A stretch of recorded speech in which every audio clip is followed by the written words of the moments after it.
सभाओं से आए पीठासीन अधिकारीगण, विधानसभा अध्यक्ष राहुल नार्वेकर जी, देश की विभिन्न विधानसभाओं से आए पीठासीन अधिकारीगण, देवी और सज्जनों, आप सभी को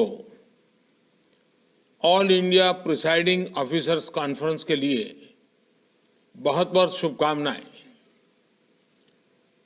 इस बार ये कॉन्फ्रेंस और भी विशेष है।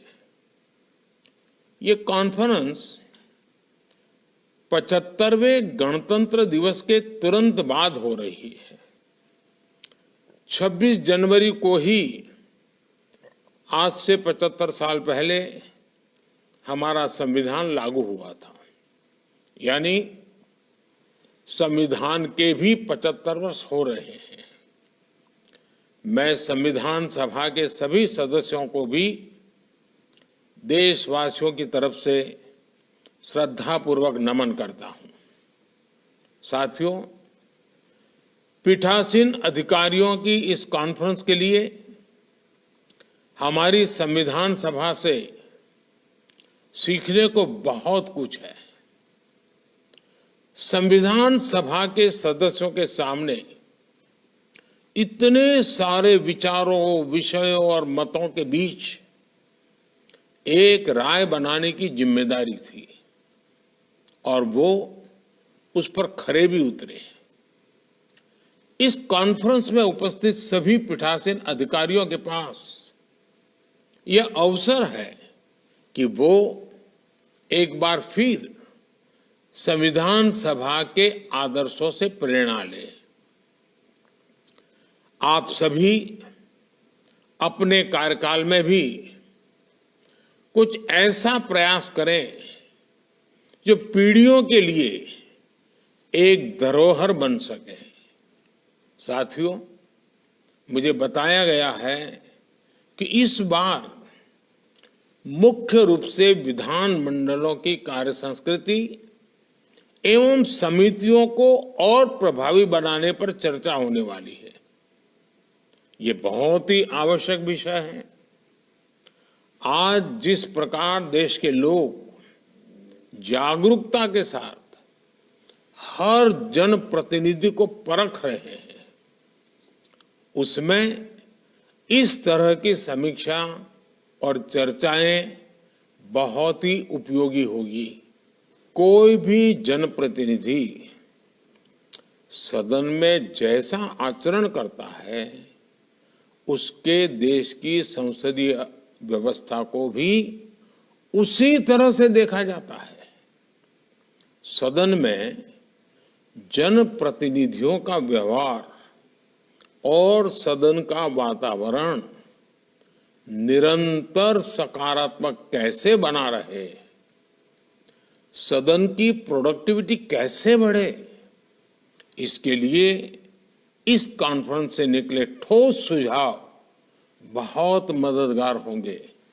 साथियों, एक समय था जब अगर सदन में कोई सदस्य मर्यादा का उल्लंघन करे, उस पर नियम के मुताबिक कार्रवाई हो, तो सदन के बाकी वरिष्ठ उस सदस्य को समझाते थे ताकि भविष्य में वो ऐसी गलती ना दोहराए और सदन के वातावरण को, उसकी मर्यादाओं को टूटने न दे। लेकिन आज के समय में हमने देखा है कि कुछ राजनीतिक दल ऐसे ही सदस्यों के समर्थन में खड़े होकर उनकी गलतियों का बचाव करने लग जाते हैं। ये स्थिति संसद हो या विधानसभा, किसी के लिए ठीक नहीं। सदन की मर्यादा को कैसे बनाए रखा जाए, ये चर्चा इस फोरम में बहुत आवश्यक है। साथियों, आज एक और परिवर्तन के हम साक्षी बन रहे हैं। पहले अगर सदन के किसी सदस्य पर भ्रष्टाचार का आरोप लगता था तो सार्वजनिक जीवन में सभी उससे दूरी बना लेते थे। लेकिन आज हम कोर्ट से सजा पाए भ्रष्टाचारियों का भी सार्वजनिक रूप से महिमा मंडन होते देखते हैं। ये कार्यपालिका का अपमान है, ये न्यायपालिका का अपमान है, ये भारत के महान संविधान का भी अपमान है। इस विषय पर भी इस कॉन्फ्रेंस में चर्चा और ठोस सुझाव भविष्य के लिए एक नया रोड मैप बनाएंगे।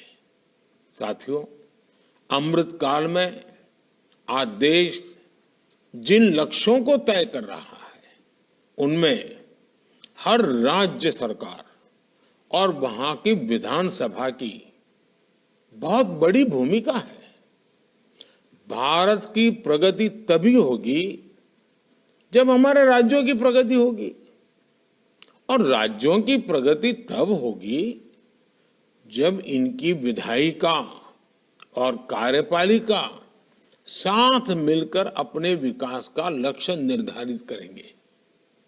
विधायिका अपने राज्य के ऐसे लक्ष्यों की प्राप्ति में जितनी सक्रियता से काम करेगी, उतना ही राज्य आगे बढ़ेगा।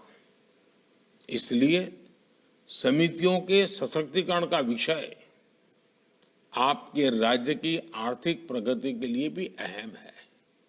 साथियों, एक प्रमुख विषय गैर जरूरी कानूनों के अंत का भी है। पिछले 10 वर्षों में केंद्र सरकार ने करीब करीब 2000 से ज्यादा ऐसे कानून खत्म किए हैं जो हमारी व्यवस्था का नुकसान कर रहे थे। कुछ तो बिल्कुल कालबाह्य हो गए थे, एक प्रकार से बोझ बने हुए थे। न्याय व्यवस्था के इस सरलीकरण ने सामान्य मानवीय को मुश्किलों को कम किया है, ईज ऑफ लिविंग बढ़ाई है।